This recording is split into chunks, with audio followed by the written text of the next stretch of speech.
All right, we're back with the Weekly Word, and thanks for joining us on another week here for the Weekly Word Outdoor Adventures.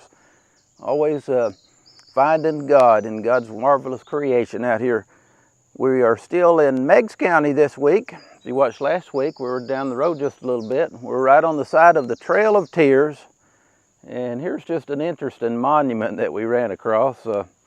A monument that says, points out this old oak tree that used to be here. We'll walk right over here to the oak tree. It's actually an oak stump. Looks like the monument was put up in 2016. I wonder if the tree was still standing in 16. Could have been. But it just points out that this was an old oak tree, hundreds of years old. As the monument said, that it witnessed the Cherokee removal coming down beside the road here. And it would have witnessed Sam Houston. You know General Sam Houston from the Alamo movie. And General Sam Houston was the first governor of Texas, I believe. Houston, Texas is named after him. He was actually president of the Republic of Texas for a while. But what a lot of local folks don't realize is that for a long time, I think it was a number of years, Sam Houston lived right over here in the Tennessee River on this little island that we call Hiwassee Island. He lived there among the Indians, married an Indian girl, Tiana Rogers, I think was her name, and got married in an Indian ceremony there. The Indians called him the Raven, and he was their friend. But it's just kind of neat that as long ago as that was, early 1800s, you know, they pointed out that this oak tree would have witnessed them people coming by.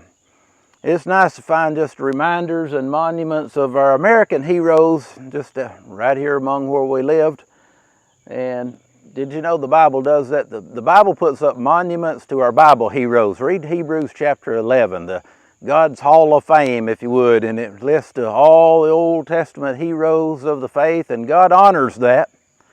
And your name may not be written in the Bible, but I hope you're being a hero for God, because if you are, God takes note of it, as He teaches us in the Bible, and there's a record in heaven of the great things that you can do for God. And the great things that you do for God, you know, man and the flesh will kind of tell you that it has to be something that makes the news.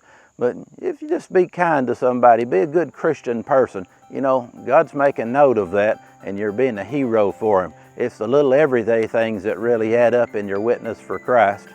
All right, we hope to find you next week being a hero for God, and we'll find some other adventure outdoors and make it through August here before long, and we'll get to that good part of the year we've been longing for here in East Tennessee. The fall weather's on its way. See you next week, I hope, on the Weekly Word Outdoor Adventures.